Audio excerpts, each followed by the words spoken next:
මෙහින් education YouTube channel එකට ඔබ සාදරයෙන් පිළිගන්නවා. අපි අද කතා කරන්න යන්නේ නත්තලට සම්බන්ධ සතෙක්. ඒ තමයි රින්ඩර්. රින්ඩර් කියන්නේ මොකක්ද? රින්ඩර් කියන්නේ කවුද? රින්ඩර් විද්‍යාත්මක නාමය රන්ගිෆර් ටැරන්ඩස් යනු උතුළු අර්ධගෝලීය ආර්ක්ටික් සහ උප ආර්ක්ටික් ප්‍රදේශවල ජීවත් වන මුවන් පවුල වන සාර්විඩේ මධ්‍ය ප්‍රමාණයේ ක්ෂීරපයින් වේ. උතුරු ඇමරිකාවේ වල් රින්ඩර් සාමාන්‍යයෙන් කැරිබෝ ලෙස හඳුන්වන අතර යුරෝපයේ සහ ආසියාවේ ඔවුන් සාමාන්‍ය රින්ඩර් ලෙස හැඳින්වේ. නමුත් ජීව විද්‍යාත්මකව ඒවා එකම විශේෂයකි. ඉතින් මේ වගේ අපිට තවත් ගොඩක් දේවල් මේ රින්ඩර් ගැන කතා කරන්න තියෙනවා. ඉතින් අපේ channel එකට අලුත් කෙනෙක් නම් subscribe කරලා අපිත් එක්ක එකතු වෙන්න කියලා මම ඔයගොල්ලන්ට ආරාධනා කරනවා. අපි මේ වගේ විශේෂිත සතුන් ගැන ඔයගොල්ලන්ට නව දැනුම අරන් එනවා. ඉතින් ඔයා සත්තු ගැන හොයන කෙනෙක් නම් ඔයාට වටිනවා කියලා හිතෙනවා නම් අපේ channel එකත් එක්ක එකතු වෙන්න අමතක කරන්න එපා. අපි එහෙනම් දැන් යමු වීඩියෝ එක ඇතුළට.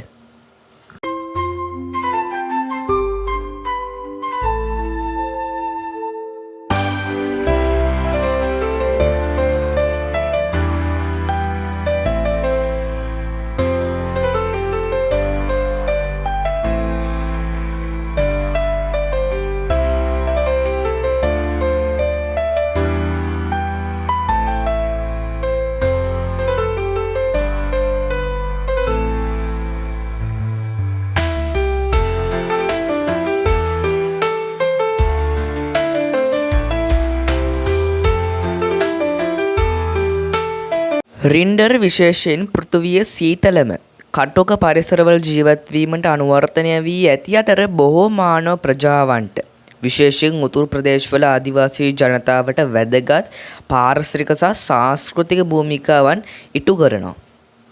අපි මේගොල්ලන්ගේ විද්‍යාත්මක වර්ගීකරණය ගැන කතා කරොත් මේගොල්ලන්ගේ රාජධානිය සත්ව වංශය වෝර්ඩේටා සහ පන්තිය ක්ෂීරපයින් පිළිවෙල ආඩියෝඩැක්ටයිලා ඒ කියන්නේ ඒකාකාර ඇඟිලි සහිත අන්ගිලලස්ලාට. ඒ වගේම මේගොල්ලන්ගේ පවුල ගැන කතා කරොත් මං කලින් කිව්වා වගේම මුවන් පවුල. එහෙම නැත්නම් සේවැඩේ පවුල තමයි ඒගොල්ලන්ගේ පවුල. කුලය සහ විශේෂය ගැන කතා කරොත් ඒගොල්ලන්ගේ කුලය සහ විශේෂය තමයි රෙන්චවර් ටුනාෂස් කියලා කියන්නේ. මේක මතක් කරන්න ඕන සමහර විට මගේ ප්‍රොනවුන්සර්ස් වැරදෙන්න පුළුවන්. ඒක නිසා මම ස්ක්‍රීන් එකේ යටින් ඇත්ත නම කියන්නේ මගේ ප්‍රොනවුන්සර්ස් වැරදෙන්න පුළුවන්. ඒක නිසා ඉංග්‍රීසි අක්ෂරات සමග මම යටින් දාන්නම්. අපි දැන් භෞතික ලක්ෂණ ගැන කතා කරමු. රින්ඩර් සාමාන්‍යයෙන් උරහිසේ සිට මීටර් 1.2ක් ඉඳලා 1.5 කියන අඩි 4-5ක් පමණ වර්ධනය වන අතර නාසයේ සිට තුඩ දක්වා දිග මීටර් 1.7ක් 2.3ක් කියන්නේ අඩි 5.6ක් ඉඳලා 7.5ක් වෙනකන් දිග වෙන්න පුළුවන්. ලිංග භේදය සහ කලාපය අනුව බර වෙනස් වේ. පිරිමි ගොන්නු විශාල වේ. බොහෝ විට කිලෝග්‍රෑම් 110ක් කිලෝග්‍රෑම් 210ක් එහෙම නැත්නම් ලෙප්ස් 240ක් ලෙප්ස් 460ක් සහ ගැහැණු එළදෙනු තරමක් කුඩා කිලෝග්‍රෑම් 80ක් කිලෝග්‍රෑම් 120ක් එහෙම නැත්නම් ලෙප්ස් 180ක් ලෙප්ස් 260ක් වගේ වෙනවා. ඒ වගේම රින්ඩර් වලට අද්විතීය ස්ථිර කබායක් තියෙනවා. සමට ආසන්න මෘදු ඝන යටි කබායක් සහ පරිවර්ණය සඳහා වාතය හසුරා ගන්නා කුරහ ආරක්ෂක හිස කෙස් වල දිගු පිටත තට්ටුවක් තියෙනවා. කුහර හිස කෙස් තාපය සංරක්ෂණය කිරීමේදී අතිශයින්ම කාර්යක්ෂක වන අතර පිහිනීමේදී උත්බල කතාවයට පවා උපකාරී වෙනවා. ඉතින් මේ සතුන්ගේ විශේෂම කොටසක් තමයි කුර. මොවුන්ගේ කුර පළල් සහ නම්බශීලී වන අතර ස්වභාවික හිම සපත්තු මෙන් ක්‍රියා කරනවා. ඒවා හිම හෝ මෘදු බිමට ගිලී යාම වළක්වයි. ශීත සතුවේදී පෑන්, හැකිලි, අයිස් සහ හිම හරහා කපා යටින් ආහාර ලබාගත හැකි කුරෙහි දාරය නිරාවරණය කරනවා. අපි දැන් අන් ගැන කතා කරමු. අද්විතීය ලක්ෂණයක් තමයි මේ. බොහෝ මුවන් විශේෂයෙන් නොව පිරිමි සහ ගැහැණු රින්ඩර් යන දෙකටම අන් වගා කරයි. මේක මුවන් පවුලේ දුර්ලභ ලක්ෂණයක්. පිරිමියන් සාමාන්‍යයෙන් විශාල අතු සහිත වන අතර සංසර්ග සමයේ තරගකාරීත්වයේදී භාවිත කරන අතර ගැහැණුන් සාමාන්‍යයෙන් කුඩා හා සිහින් වෙයි. අන් සෑම වසරකම හැලී නැවත වැඩේ. ඒ කියන්නේ ඒගොල්ලන්ගේ අන් ස්වභාවිකම ටිකක් කැඩිලා වැටෙනවා. පස්සේ ආයෙ වැවෙන ගතියක් තමයි තියෙන්නේ. වර්ණය සහ ශිතුමය වෙනස්කම්. ශිතු අණුව රින්ඩර් ලෝම වෙනස් වේ. ගිම්හානයේදී බොහෝ විට අඳුරු වන අතර ශීත සතුවේදී සැහැල්ලු වේ. වඩා හොඳ පරිවර්ණයක් සහ සැඟවීමක් සඳහා. අපි දැන් මේගොල්ලන්ගේ වාසස්ථාන සහ පරාසය ගැන කතා කරමු. රින්ඩර් ස්වදේශික වන්නේ උතුරු ප්‍රදේශය. ඒ කියන්නේ ස්කැඩිනියාව. ඒ වගේම මේගොල්ලෝ රුසියාව සහ සම්බීරියාව, ග්‍රීන්ලන්තය, ඇලස්කාව සහ කැනඩාව යන රටවල් වල මේගොල්ලෝ ඉන්නවා.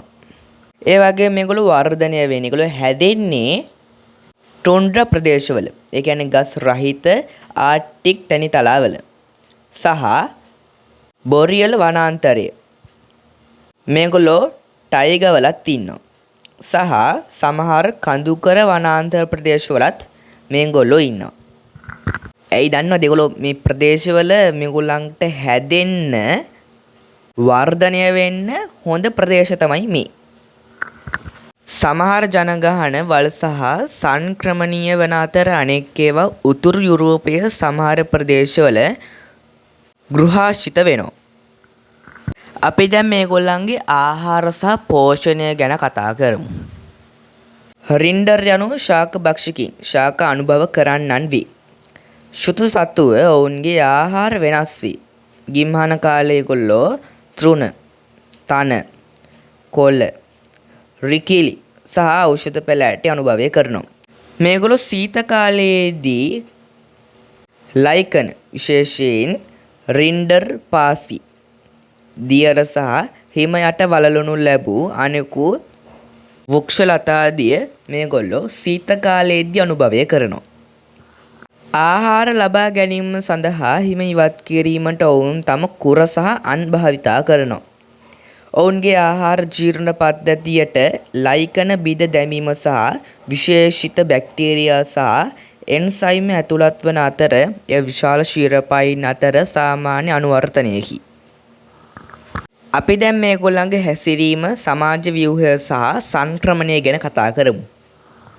රින්ඩර් රංචු දුසින් ගණනක සිට දහස් ගණන් දක්වා පරාසයක පැවතිය හැකි රංචුවල ජීවත් වේ. සමහර රංචු දිගු සංක්‍රමණය සිදු කරයි. ඕනෑම ගොඩබිම් ශීරපායිකුගේ දිගම ඒවා අතර ශුනමය තනබිම් අතර වාර්ෂික සැතපුම් දහස් ගණනක් දක්වා ගමන් කරයි. රංචු වසරින් වසර දන්නා සංක්‍රමණය වර්ග සැරිසරයි. ඒ කියන්නේ ඒගොල්ලෝ අවුරුද්දෙන් අවුරුද්ද සංක්‍රමණය කරන්නේ ඒගොල්ලෝ දන්න මාර්ගවල විතරයි. අපි දැන් මේගොල්ලන්ගේ ප්‍රජනනය සහ ජීවන චක්‍රය ගැන කතා කරමු. අභිජනන සමය, අගසරස් සමය. මේගොල්ලෝ ගැබ් ගැනීම මාස 7.5ක් පමණ කාලයකින් සිදු කරනවා. පැටවුන් සාමාන්‍යයෙන් වසන්තයේ මැයි ජූනි උපත ලබන අතර පැයක් ඇතුළත සිටගෙන සති කිහිපයක් ඇතුළත උක්ෂලනාදී අනුභවය කිරීමේ හැකියාව තියෙනවා. ගැහැණු සතුන් වසර අවුරුදු 1-3 අතර බෝ කිරීම ආරම්භ කළ හැකි අතර පිරිමි සතුන් වඩා සෙමින් පරිණත වේ. ආයු කාලය ගැන කතා කරොත් සාමාන්‍යයෙන් වනයේ අවුරුදු 15-18ක් අතර කාලයක් ජීවත් වෙනවා. සීතලට අනුවර්තනය වීම. රින්ඩර් යනු විශේෂිත ශීත කාලගුණයෙන් දිවි ගලවාගත් සතුන්ය. ඝන පරිවාරක ලොම් සහ සංයුක්ත ශරීර තාප අලාභය අඩු කරයි. විශේෂිත නාසික මාර්ග පැමිණෙන වාතය උණුසුම් කරයි. කකුල්වල ප්‍රතිධාරා තාප හුවමාරු පද්ධති තාප අලාභය අවම කරයි. අපි දැන් රින්ඩර්ගේ සංස්කෘතික සහ ආර්ථික වැදගත්කම් ගැන කතා කරමු. රින්ඩර් ආක්ටික් ප්‍රදේශයේ මනාව සංස්කෘතියට වැදගත් වෙනවා. සාම්, ඊවන්ට්, සාටන් සහ අනෙකුත් ආදිවාසී කණ්ඩායම් මස්, හම්, කිරි සංචාර සහ මෙවලම් සඳහා රින්ඩර් මත විශ්වාසය තබනවා. ගෘහාසිත රින්ඩර් උතුරු යුරෝපය සහ ආසියාවේ ජීවනෝපානයන් සහ සම්ප්‍රදායන් සඳහා සහාය වෙනවා. සංරක්ෂණ තත්ත්වය ගැන දැන් අපි කතා කරමු. දේශගුණික විපර්යාස, වාසස්ථාන කඩාකප්පල් කිරීම සහ වෙනත් පීඩන හේතුවෙන් බොහෝ රින්ඩර් ජනගහනය අවධානයකට ලක් වෙලා තියෙනවා. මේ සත්තු IUCN රතු දත්ත පොතට ඇතුළත් වෙලාද කියලා නම් මට හොයාගන්න බැරි වුණා. ඔයගොල්ලන්ට ඕන නම් ඒකත් හොයලා බලන්න ඔයගොල්ලන්ට පුළුවන්. ඉතින් අද වීඩියෝ එක කොහොමද? ඔයගොල්ලෝ රින්ඩර් ගැන ගොඩක් හොඳ විස්තරයක් දැනගන්න ඇති කියලා මම හිතනවා.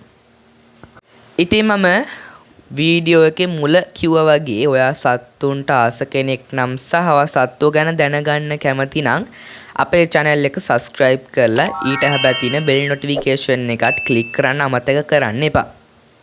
ඔයා මේ වීඩියෝ එකෙන් තවත් යමක් දැනගත්තා නම් like කරන්නත් අමතක කරන්න එපා. තවත් කෙනෙකුට මේ වීඩියෝ එක බලන්න share කරන්නත් අමතක කරන්න එපා. ඒ වගේම ඔයාට තවත් සතෙක් ගැන දැනගන්න ඕන නම් ඔයාට කරන්න තියෙන පළවෙනි comment section එකෙන් ඒ සතාගේ නම දාගෙන යන්න එක විතරයි. අපි ඉක්මනින්ම ඔයාගේ කමෙන්ට් වලට රිප්ලයි කරනවා. එහෙනම් තවත් දවසක මේ වගේ තවත් වැදගත් සතෙක් සහ තවත් නව දැනුමක් අරගෙන ඉක්මනටම හමු වෙමු. ඔයගොල්ලන්ට සුබ නත්තලක්.